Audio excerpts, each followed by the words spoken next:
Welcome back to the second installment of writing a 6502 assembler in assembly language, in which I will, as I said last time, try to write some code that abstracts the file I/O interface away from the Apple II specific ProDOS way. I will try to make it kind of Unixy. In any case, before we do that, I first want to go back and fix a few small things in the code I wrote last time. And there were two things that occurred to me after I finished recording. And one is that I never checked to make sure that the command line doesn't have more than 16 arguments. So if one were to give my program a command line with more than 16 arguments, it would overflow the argv array of pointers. And another thing is I was only checking for spaces. I was only skipping spaces. And while I think that's probably okay, because if I only skip spaces, then a file name might include, I don't know, crazy stuff, control characters and whatnot, which would,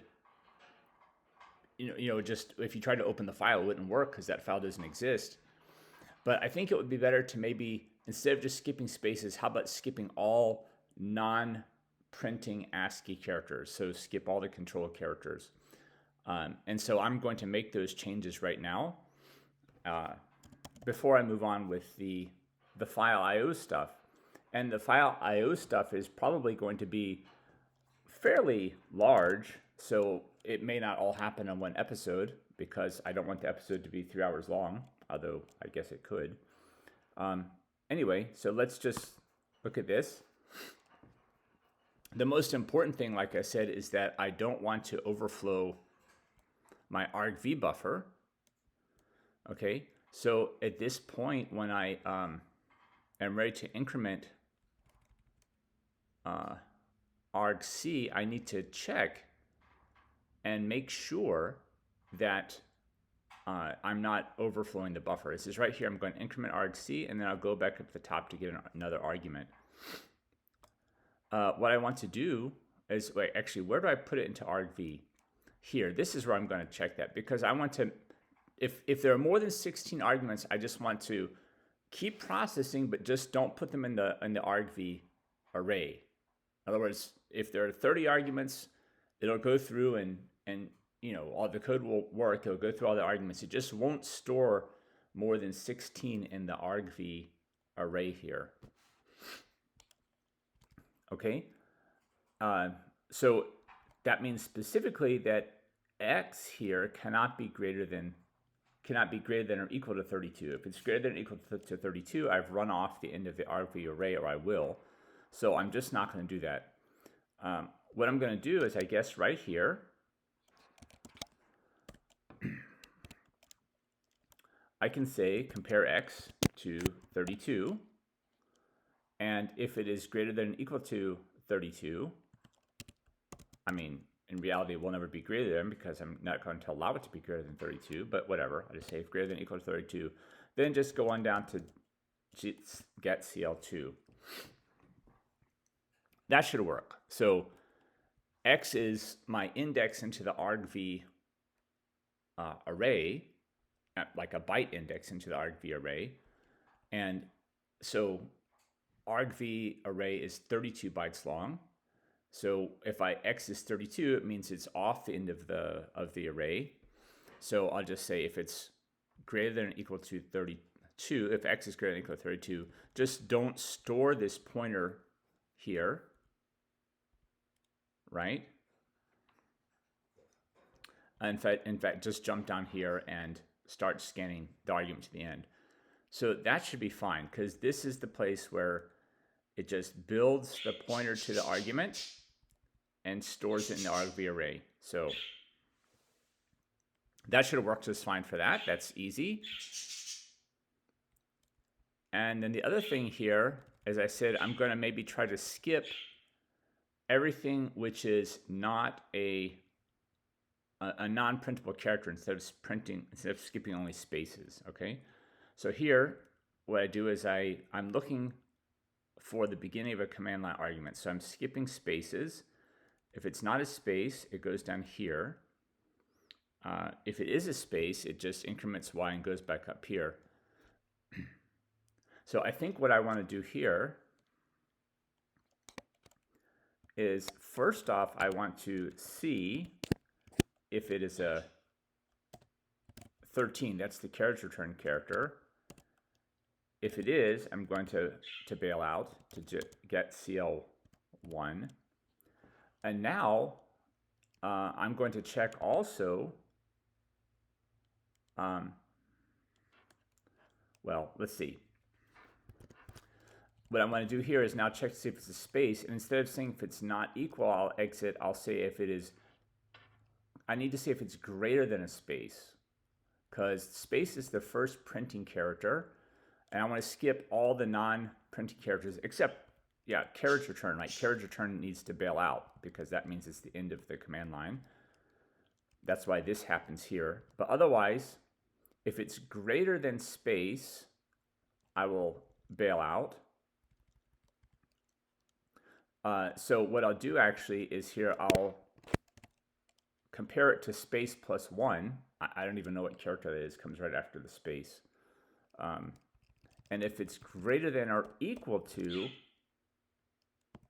whatever character is after the space, then it will exit the loop.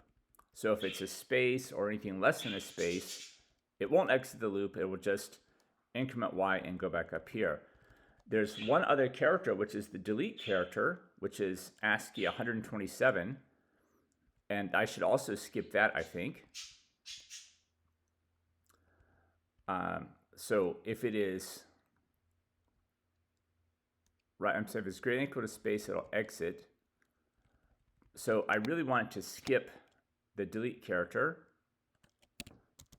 So I'll compare to ASCII 127. That's the delete character.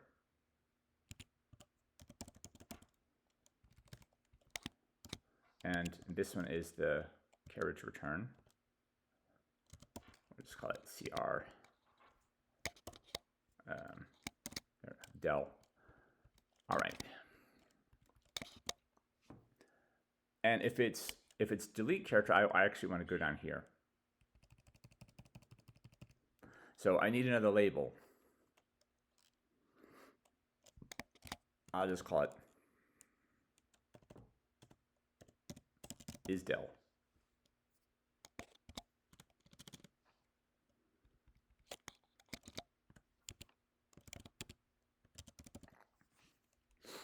Okay, so now what will happen is that I'm scanning to skip white space and non-printable characters. I get a character from the command line. I see if it's a carriage return. If it is, I go ahead and exit because that's the end of the command line. Otherwise, I check to see if it's a delete. If it is a delete, I'm going to go down here, which means I'll skip the character and keep scanning. I mean, probably it's not possible to get a delete character in the command line, but I'm just going to skip all non-printing characters, so I'll just do that. And then otherwise, I'm going to compare it against space plus 1, whatever character is after the space. And if it's greater than or equal to that, which means it is a printing ASCII character, then I will go ahead and exit. And if it's less than or equal to space, if it's less than space plus 1, that is less than or equal to space, I'll go ahead and increment y and go back up here and skip it. Okay. Good. That all looks fine. Now down here, when I'm scanning the command line, I have to do something similar. What I want to do here is I want to, here I'm looking for a space. If it's a space, I say, that's the end of the command line argument. All right. So actually, what I want to do here is kind of similar. I think I first need to check for the carriage return.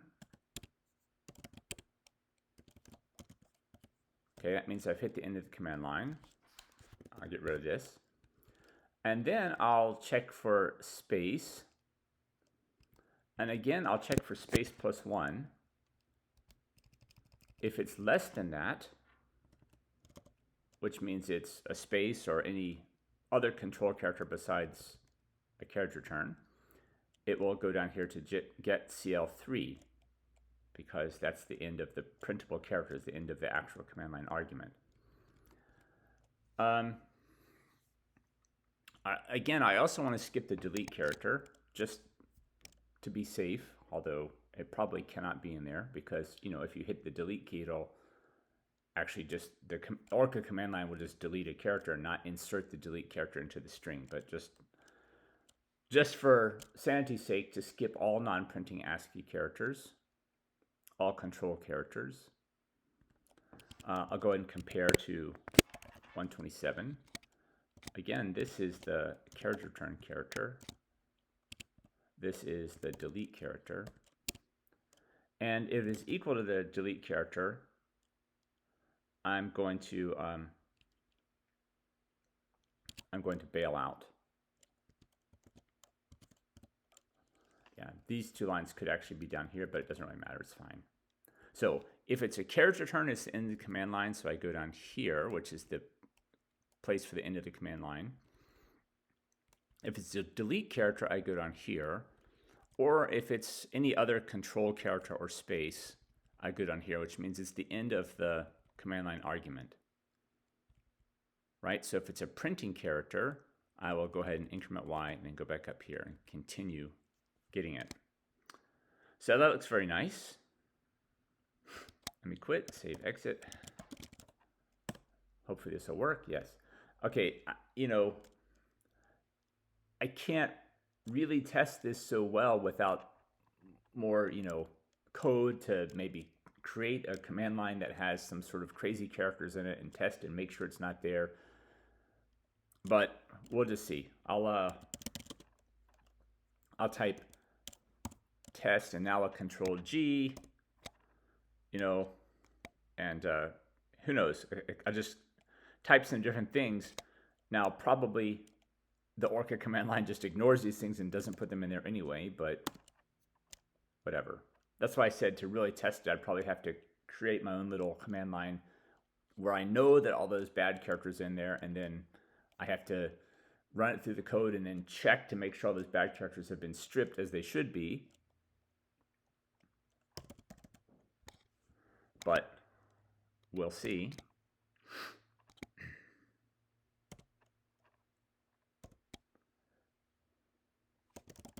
So I just typed between hello and there a bunch of control characters. And, well, if there had been those control characters inserted into the command line by Orca, then the hello there would have been separate arguments. So that tells me that Orca strips them out already. They're not in there. But I think the code looks good.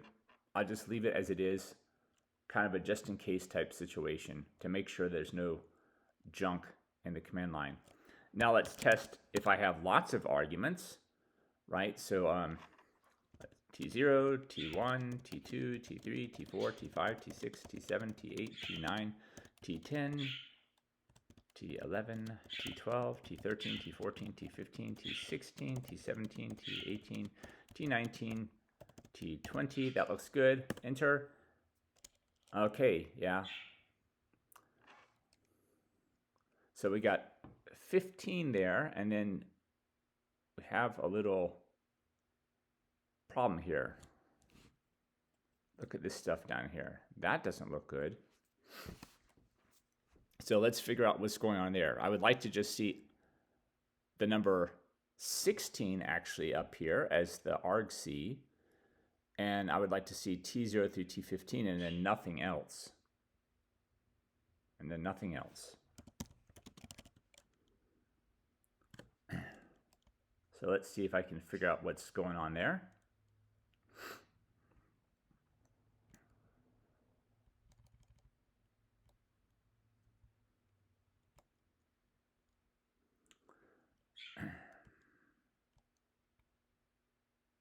All right.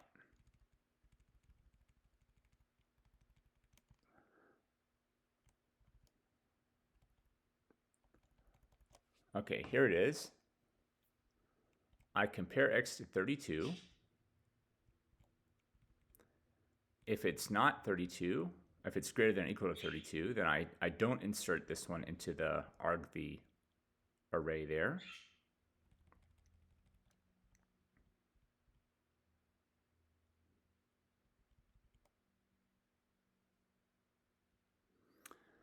Okay.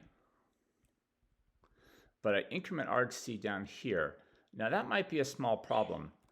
The reason is because my idea when I was doing this last time is that if I increment argc, that's when I know that I've actually gotten to the end of the command line argument. I've got to, I know it's good. But that's kind of a problem because if I increment argc here, what I've actually done is I've already incremented x here. So I've kind of committed to this thing being an argv array, even if, right, at this point, because x is already being incremented. So probably the increment of argc should be here instead. Okay, probably that should be here.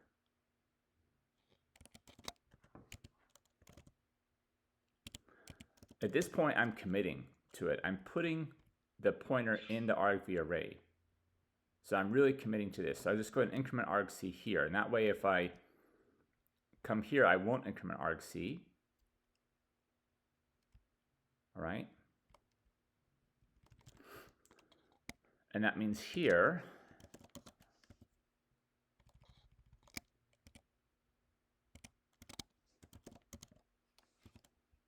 okay, and I can get rid of that and, whoops, get rid of that.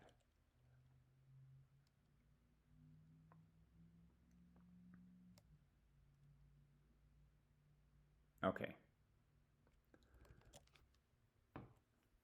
So now I'm incrementing argc at the same time that I'm putting the pointer in there. And I think that's just fine because I'm either going to hit a carriage return, which will null terminate this argument, or I'm going to hit a non-printing character, which will null terminate the argument.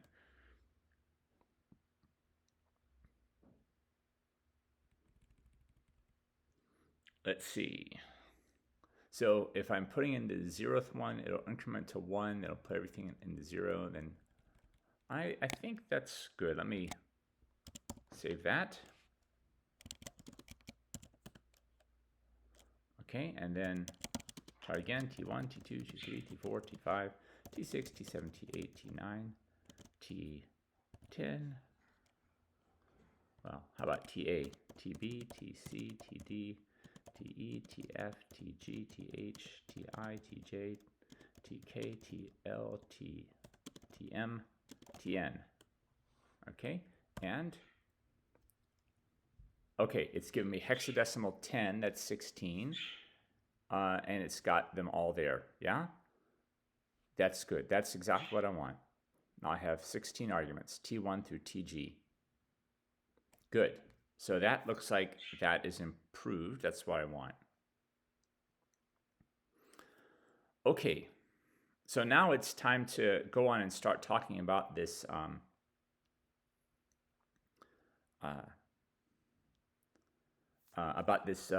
I/O stuff.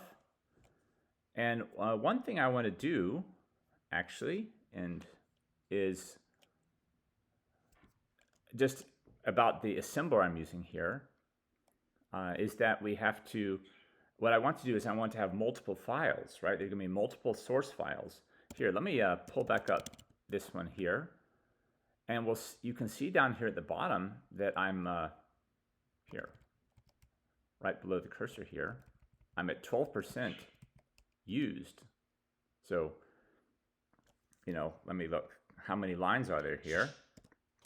There are 129 lines. That's 12%. So basically, I got about 1,000 lines in a file, and I'm going to need more than that. So there's a way in this assembler that you can sort of, attach files to each other, and that is at the end of one file, you just say append. And I'm not sure if you need quotes around this, but just say, for example, the next file would be AS. This is AS0, it could be AS1, whatever. Let's just say AS9 for now, because I'm thinking about making the file that contains the ProDOS stuff, the file IO stuff, as AS9. Right? That's just my idea in my head right now. So I just append as AS9. Okay. And hang on, let me a second. I'm going to pull up. Here's the stuff about ProDOS, which we'll come back to in a second. Okay. Here we go. Here's the documentation for this. And here we go. Assembler directives. Append path name. This is what I want. Any files. Processing is transferred to the beginning of the file path name. So I'll just assume for the moment that I don't need any quotes or anything around it. Here, just leave it like that. Okay, and we'll find out when I try to compile it if it works, or try to assemble it if it works. Well, actually I can just exit that. And let's just make a new file. Okay, and say, well, I'm going to need, here, let's, I'm going to need to make a segment here. This is, but I just want to put something temporarily right here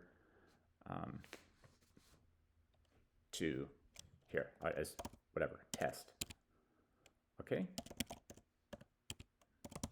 All right, good. So I have a code segment there that's not doing anything. Okay, I'll just save, exit, and let's see what happens here. Incompatible file format. That's interesting. Oh, I didn't save it as the correct name. Rename, no name, AS9. That looks better. Okay, that looks like it worked just fine. So good, that's gonna work. Now let's go back to, not this one, but this one.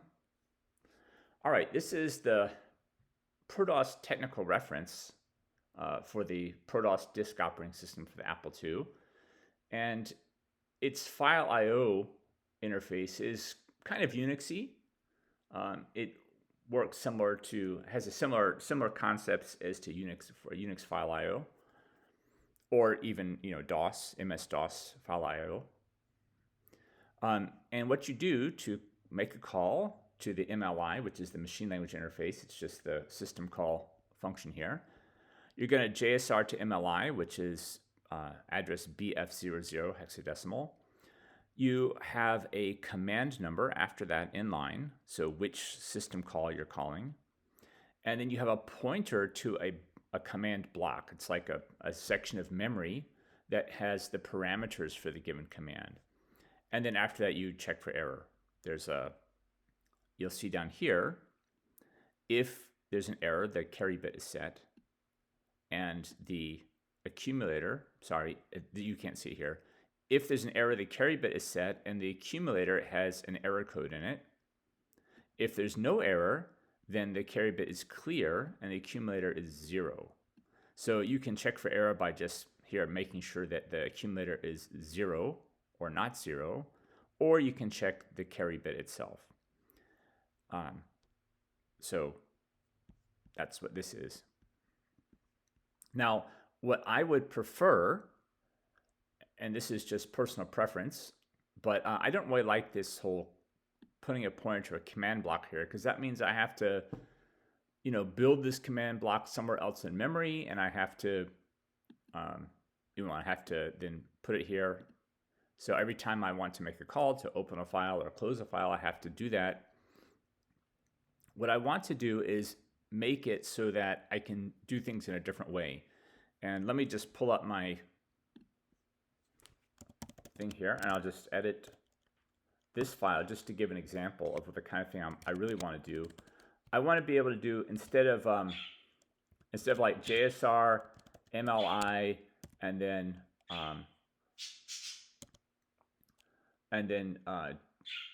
make a single byte, right? Which is, how do you do that? In this, something like this. And this is, you know, the create call. And then have, you know, some command block address here, right? And then test for error.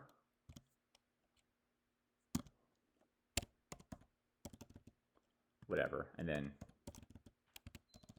blah, blah, blah, right? And then down here I would have this I'd have here command block ds, however many bytes it needs to be. I don't know, I think it's like 12 or something like that. Okay, and then also up here, like create is whatever the command for create is. Maybe it's hex C0, I can't remember off the top of my head. Right, this is kind of the way Protoss has it set up. So I have to, at this point, I have to fill in the command block, right, blah, blah, blah. And then I have to, you know, make the call here with this stuff. What I'd really rather have is something like this, where instead of all that, I say JSR create, okay? And then I have right here just the address of the name of the file I'm going to create, okay? So I just call it like name pointer, for example. All right, and then have like this, okay?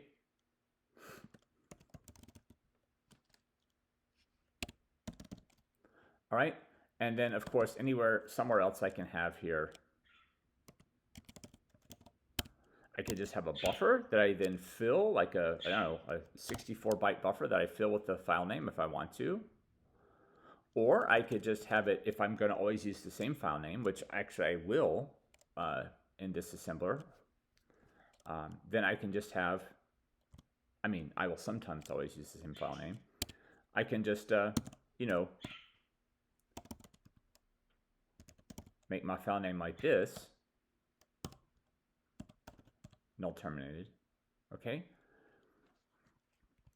And so I'll do this instead.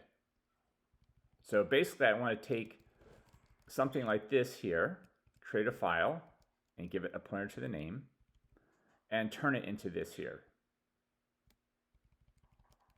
That's my goal here. And if, you know, if this were being done on some other 6.502 based system, you could basically write some code to take this same sort of input here and then, you know, produce whatever is necessary for that system to create a file.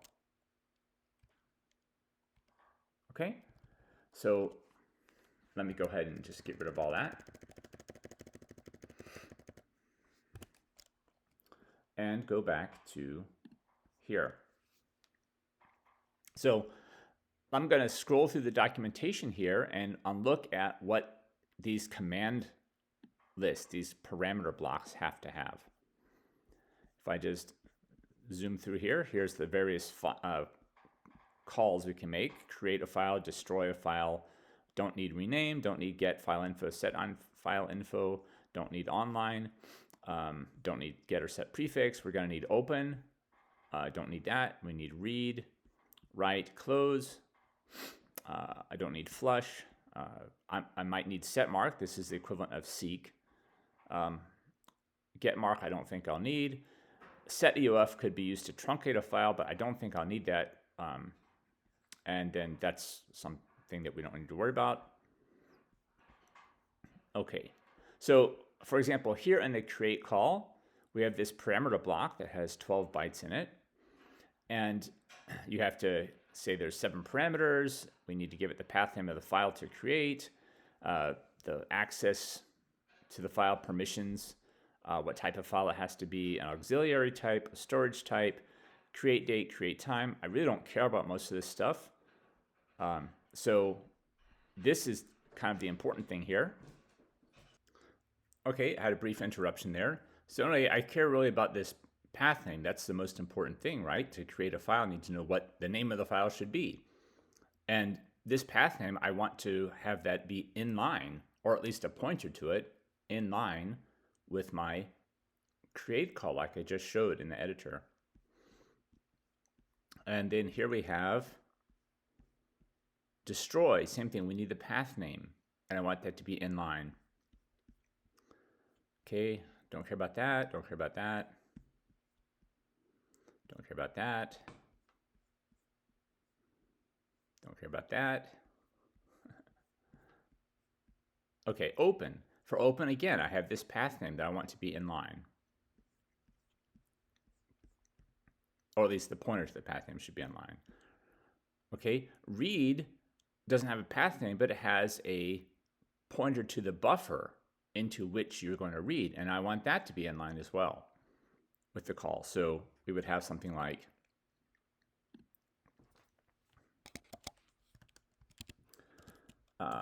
load A with the file descriptor,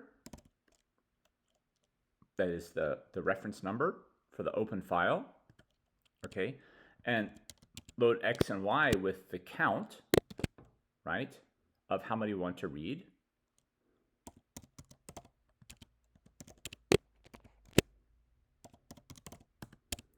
And then call read, and then we'll have here a pointer to the buffer into which, okay, into which the file data will be read. That's the kind of thing I want to have. So we're going to have a this pointer in line, extract that, and put it in here. Okay, write has the same thing. In fact, notice read and write are basically exactly the same. 4 parameters, reference number, data buffer, request count, and then transfer count is how many you actually read. Yeah, ref number, data buffer, request count, transfer count. So these will basically share code. Close, you just need a reference number, which is your file descriptor, so nothing inline there. Flush, don't worry about that. Set mark, this would be seek, and here again a reference number. So there's no pointer to be inline. So basically the create, destroy, or in Unix terms unlink, open, not open but not close, read and write will have an inline pointer. That's to say, there'll be a pointer right here that we have to extract.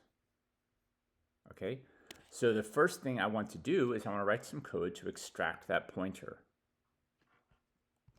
Okay, so I'll just leave this stuff here as a reference, but I'll delete it later when I don't want it anymore.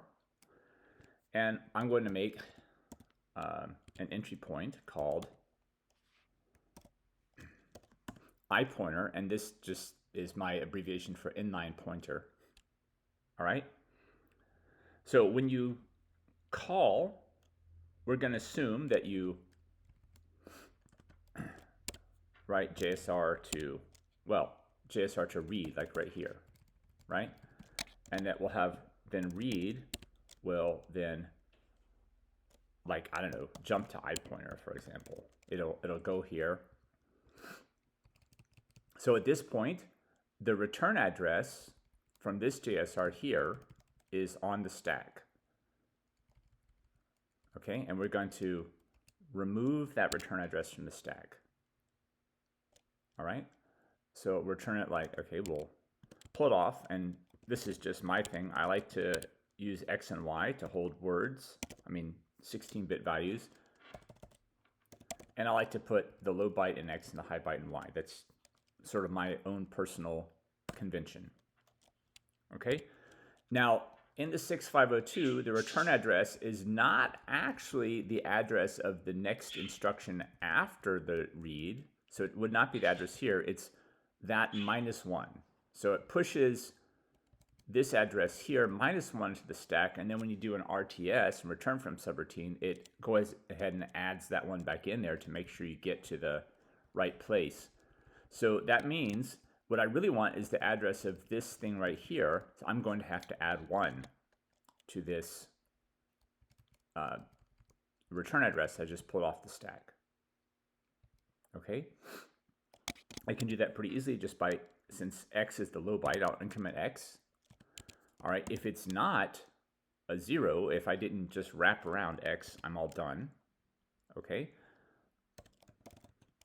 If it is a 0, if x is now 0, that means I just wrapped around, and I have to increment y as well.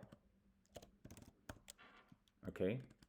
So for example, if the return address is something like, I don't know, 21ff, and I increment x, which is the ff part, and it becomes 0, then I also have to increment the y to make it work. Okay? All right, so this, now x and y contain the address of this thing right here.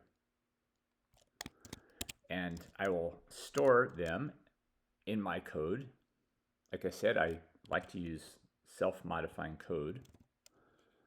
Okay, let's call it, just for the moment, I pointer x or whatever, +1, 2. Okay, so I'm going to store those in some code down here. It'll be I pointer x, and here I'm going to be loading this address here. I'm going to be taking these bytes out, so that is going to be a load A. All right, and this FF here, FFFF, will be replaced by these 2 bytes.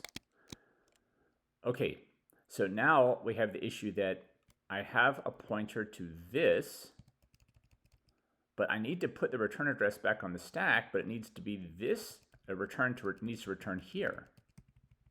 That means I have to increment my x and y again, right? Because right now, x and y have the address of this thing here, which is 2 bytes. It's an address here. A means address.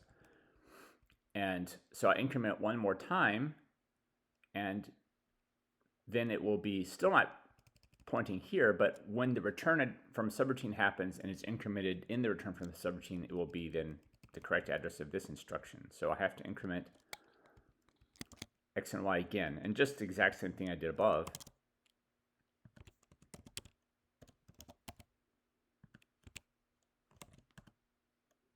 Okay.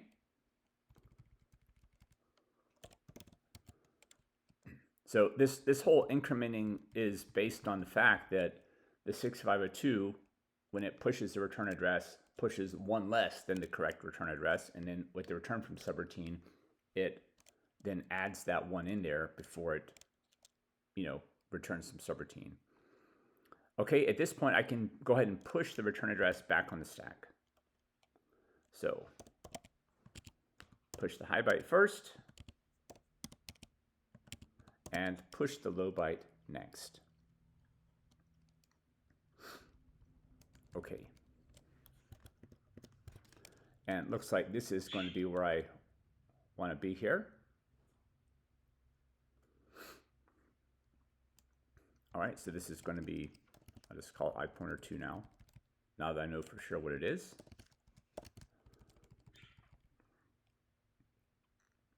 Okay, so what I want to do is I want to get, now the address here, instead of FFFF, it's actually the address of this pointer right here.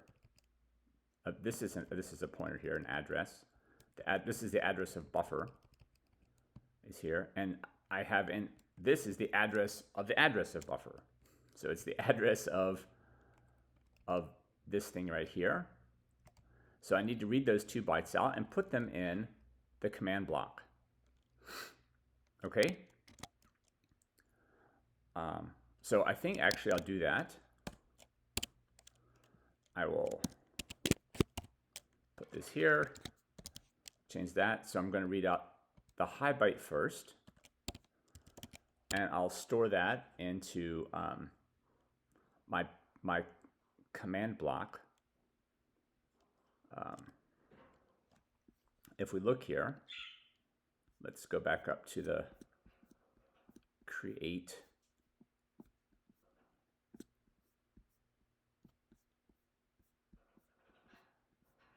Here we go.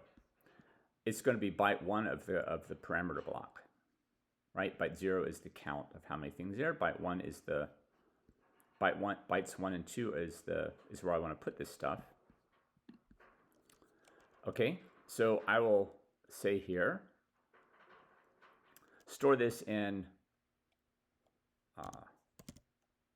command block.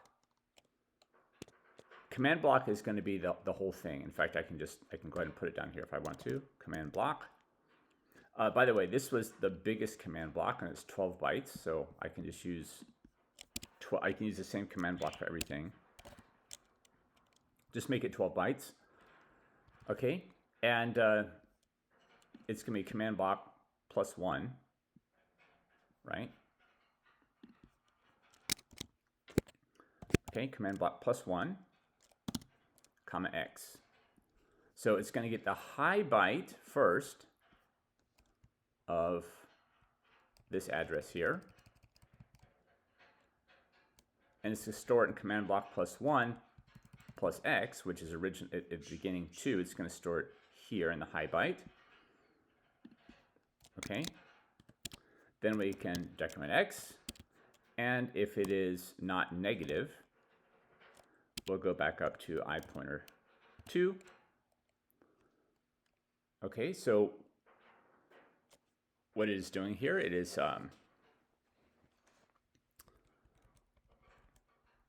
right, it's going to decrement to 0. That's not negative, so go back here and get the low byte and store it in the command block, and then it'll decrement to -1, and then this branch will not occur. Okay. So now we have the address, this inline pointer here, in the command block. And that's what we want. All right. Okay. Now, I want to, let's just say, at the moment, I'm not quite sure what's going to go here. But for example, let's say I want, let's not do read for the moment. Let's do create. Okay. All right, so get rid of this. All right, so if I'm going to create a file,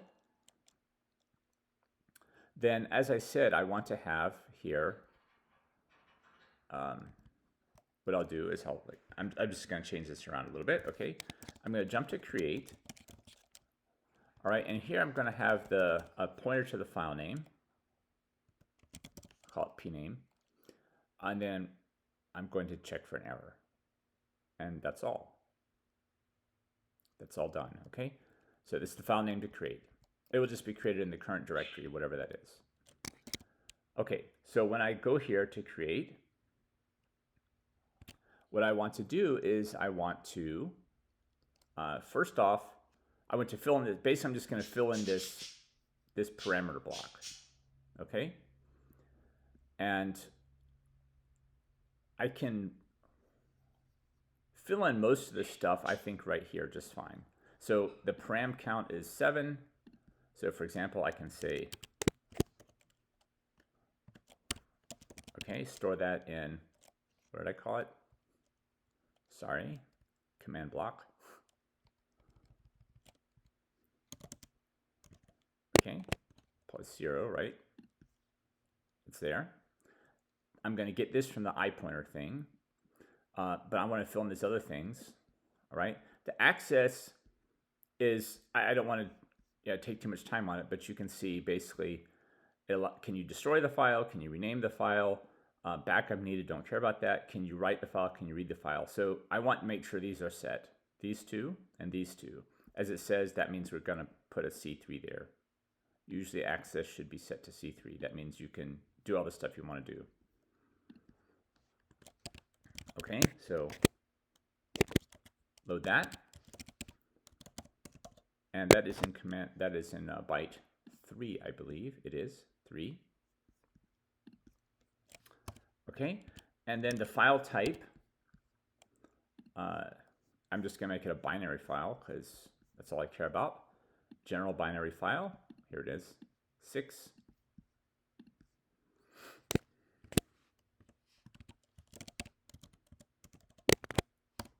Okay, put that there. That is here. All right, the auxiliary type is useless for me. That's going to be 0. I'm just going to zero out the create date and the create time. I mean, I could make a call. There's a call to look at the time, but you know, if you don't have a clock on your computer, you get back nothing anyway. So I'm just going to make this all 0. I don't really care about the create date, create time. The storage type has to be set, but first I'm just going to zero all this stuff out. All right, and then I'll go back and set this one here. Okay, so I need to zero out 1, 2, 3, 4, 5, 6, 7 bytes. This is very convenient. This 6 is super convenient here because I can use, for example, 6, 5, 4, 3, 2, 1, 0 to zero all those things out. Okay, so let's, in fact, I can even just, here, do it like that. Use the X register for that purpose. And now I can get a 0 here. I can store in command block. What is it going to be? Here, plus 5, comma X. So the first place is going to be command block plus 5 plus 6 is plus 11. That'll be here. That's an 11. All right, decrement X. And as long as it's not negative, we'll go back up here to this label, which will be here.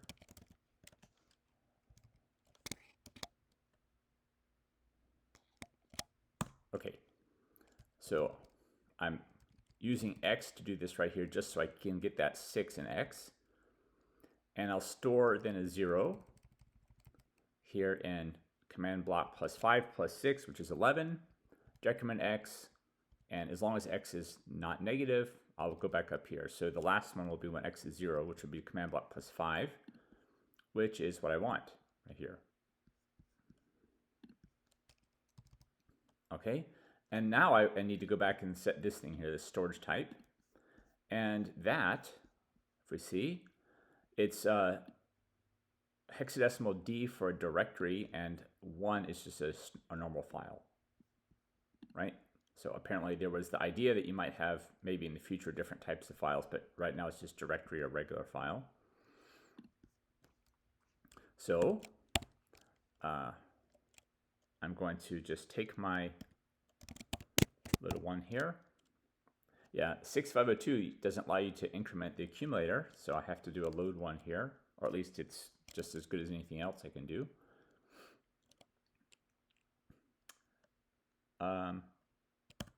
And I can store that in command block plus, what is it, 7. Okay, so I filled in everything except the path name here. I filled in everything except the path name. All right, now I don't want to JSR to this iPointer. This iPointer code here is going to get the path name and put it in the command block for me. I don't want to just JSR to that because then I'd have 2 return addresses on the stack. One that comes from the JSR to create and another one that comes from the JSR to iPointer. And I don't want to deal with that nonsense. So I'm just going to go ahead and jump to iPointer. Right? I mean, clearly at this point I could just fall into it, but I'm going to have other code here probably, so I'll just jump to it. And that means that after iPointer goes down here and it does its stuff, all right, and it creates a new file, then it has to then kind of, you know, it can't return. It's got to say, okay, I understand now that the goal is to create a file, so I need to finish it off here, right? And that's, so this sets up the command block for create and then jumps to iPointer, which is the last bit, which is to grab the inline address here to this path name and put it in the command block. And then at this point, I need to actually finish the create call, which I will do. Hang on one second. Okay, parameter count. Which I will do by checking this parameter count. Like a parameter count of 7 is the only thing that has a create call, right? I mean, the create call is the only one that has a parameter count of 7. At least the only one that I care about. I think some of these others, get file info and set and file info and stuff, do. Yeah, but I don't care about those, so I'm not going to use them. So good enough. Where were we? Here we are. Okay. So I'm going to load. Right. I'm going to load in this parameter count. Okay, and compare it to 7.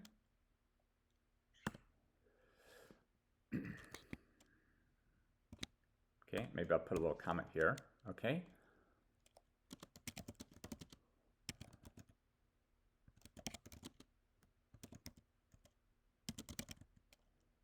Okay, so here this is where I'm getting the inline pointer. And here's where I'm making the appropriate Protos call. If it's not 7, then I'll just say, for the moment, go to done. And done will be RTS. Okay, if it is 7, then I have to go back up here for a moment. This stuff here, I have to do this. Okay? So I have to do JSR MLI. MLI is actually BF00. Let me go ahead and put in an equate for that.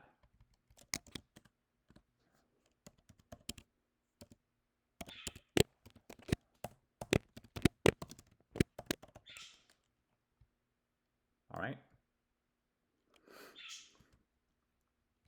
Okay, JSR MLI. And now I need my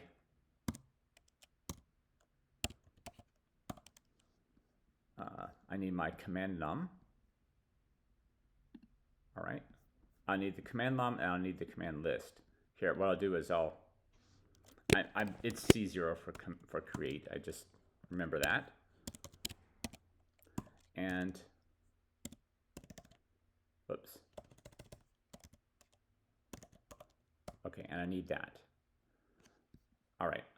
Now I'm not going to bother checking for error because I'll let whoever called create or any of the other calls I'm writing, they can check the error. So at this point, I'll be done. Return, make the call and return. Okay. And just going back down here to see, yes, create is called C0, as I said. Okay. So suppose I have some code here. We see here, all right.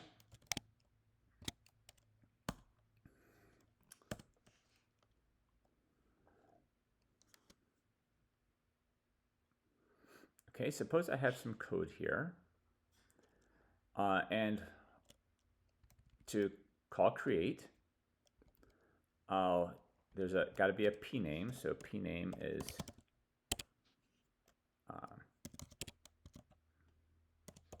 my file. Okay, so I'm going to make a file called my file. And so I'm going to try to create this file. And I think what I'll do here is, here, let me make another thing.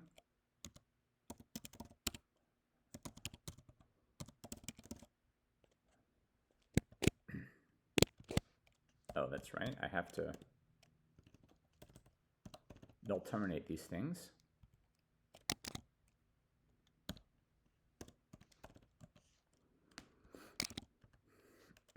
Okay.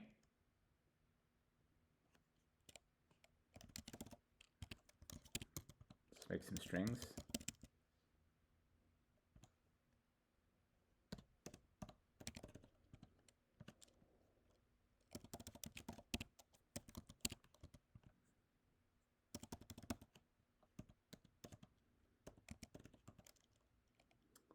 Okay. So some strings to print out. So I'll do here first is I'll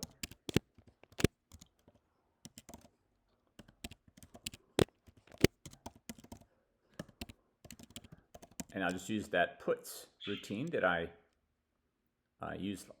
wrote last time. Okay, then I will go ahead and try to create the file called my file. And if there's an error here, I'm going to load the error string.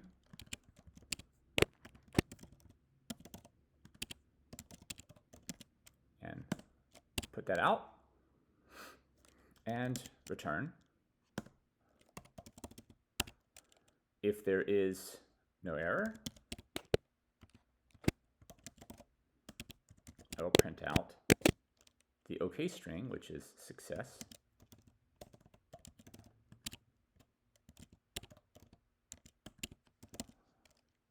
And return. So what this should do is it should try to create a file. So first I will say print out create string here. It will then try to create the file right there using this code down here. If it fails, if it succeeds, it'll go down here to no error and print out the OK string, which is success, followed by new line, and return. If it fails, it'll print out the error string, which is error, followed by new line, and return. Okay, that all looks good. Let me just check over the create call first. Real quick. All right, so it's 7 parameters. The access type is C3, which means you can read, write, delete, whatever. You can do you have full access to the file. And 6 is the file type. It means just a binary file. And then I conveniently reuse that 6 to store 7 0 bytes here, 1, 2, 3, 4, 5, 6, 7, to zero out all of this stuff. But then I actually need to have something in storage type. I need a 1 in there, so I put that right there and there. Okay, looks good. Then I jump to iPointer. Actually, I don't think this needs to be an entry, so let's get rid of that, because this is not going to be called from outside this segment. Okay, what it does, it pulls the return address off the stack, right, which will be the return address here. It'll be the address of this line here. Well, 1 minus the address minus 1. It increments it and stores that address into right here. It then increments it again and pushes it back on the stack, so that we will return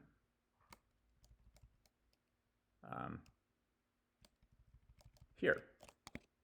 We'll return here. All right.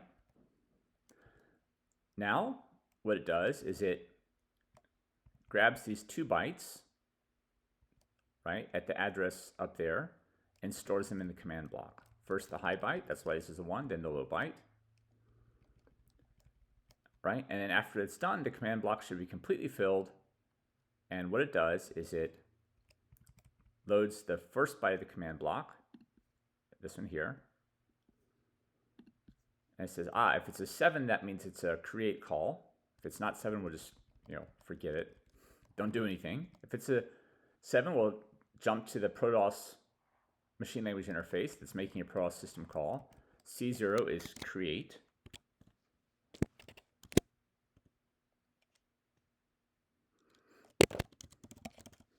Okay. All right. This means a 1 byte integer, by the way. I could also just do it like this. Just say it's hexadecimal. Right? That actually seems fine. This editor is a little bit weird about this. Okay. All right. So a 1 byte hexadecimal and a pointer to the command block, which is here, which I've just filled in with all the information I need, and then return. And the error code in the accumulator and the error indicator of the carry bit being set or clear is just returned here. And it can be checked. Okay. So this is all code of test. So what I have to do now is I have to quit this. I'm going to save it. And now load another file. I have to load this in here because I want to execute that test code. If I don't execute the test code, it's not going to be so useful for me, will it?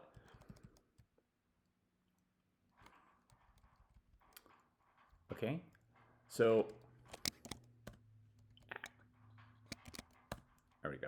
All right, so I'm going to, at this point, this is going to be the beginning of the program, so I just jump to test right now. I just jump to test, and all this stuff is not going to happen.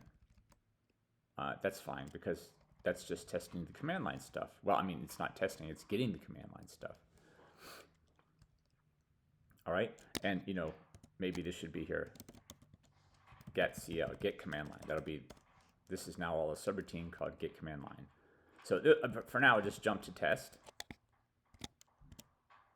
Okay, and let's assemble. Okay, oh, all right, that's stupid of me. We don't want to have that there.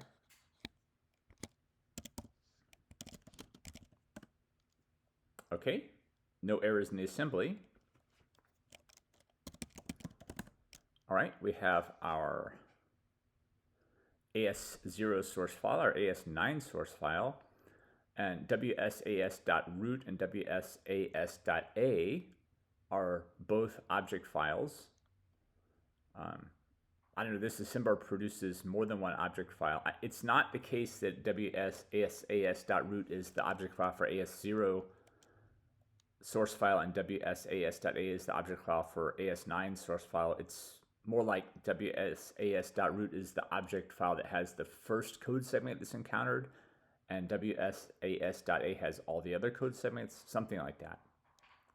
Anyway, it's not so important. It's linked to make wsas.bin, and let's run it and see if we have a horrible crash or if what happens. Okay, it gave us an error for create. Okay, that's fine. Let's go ahead and edit here. What I want to do is print out what is the error. That would be a good idea. So at this point, there's the error code in an A. So I can just, the error code is in A, so I can just jump straight to put XB, which prints out the error code as a hexadecimal byte. Here. And then I'll print out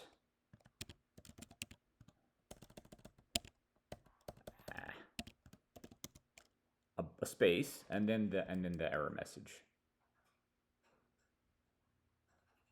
Okay, or maybe I should put this stuff down here. All right, so I'll just do a copy and paste. The copy and paste in this editor is kind of painful, but all right. Okay. Store it in a file called foo, delete them, yes, and read it back from the file foo. There we go. So we print out the error, and of course, I really actually want to do this. Oh, okay. Yeah, I'm just making things difficult for myself, but whatever. So save the error on the stack.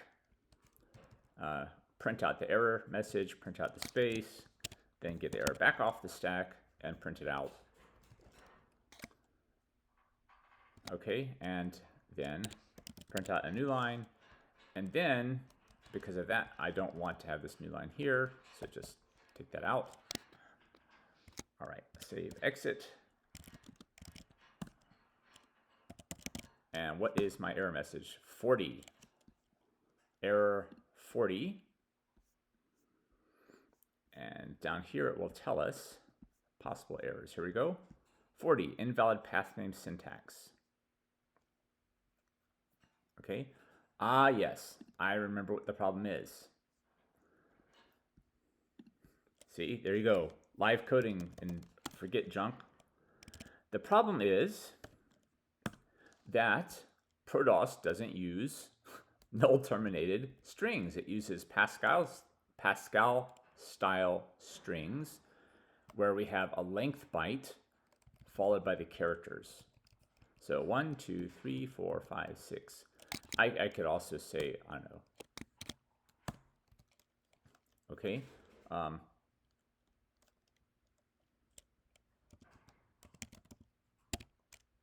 Here, just in case.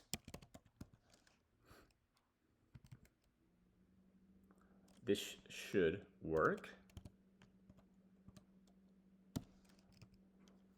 Okay, EP name minus P name. Okay, so this should be a 1 byte, and what I'm putting there is this address minus this address. That should give me the length of the file, although actually that includes this here, so I don't want to include the length of the, I don't want to include this by itself in the length. So hopefully this works. If not, I'll just go back and put a 1, 2, 3, 4, 5, 6. I'll put a 6 in here. But this should be 6. So it's this address minus this address minus this address, which would be all of this stuff here. But I also don't want to include the length of this byte in that. It's just the length of this stuff here. So then subtract 1. All right. Save, exit. That was dumb of me. AS0. All right. Ah, success. That means I should be able to catalog the file, and there it is. myfile.bin is right there. Very nice. So I actually have a file there. I created a file. Okay. So yeah, I think I'm going to stop here. I know I've done only just a very little of what I set out to begin today, but it's enough for now. I think I've been going for almost an hour. So I will stop here, and in the next episode, I will continue working on this code to abstract away the file system interface. So see you then.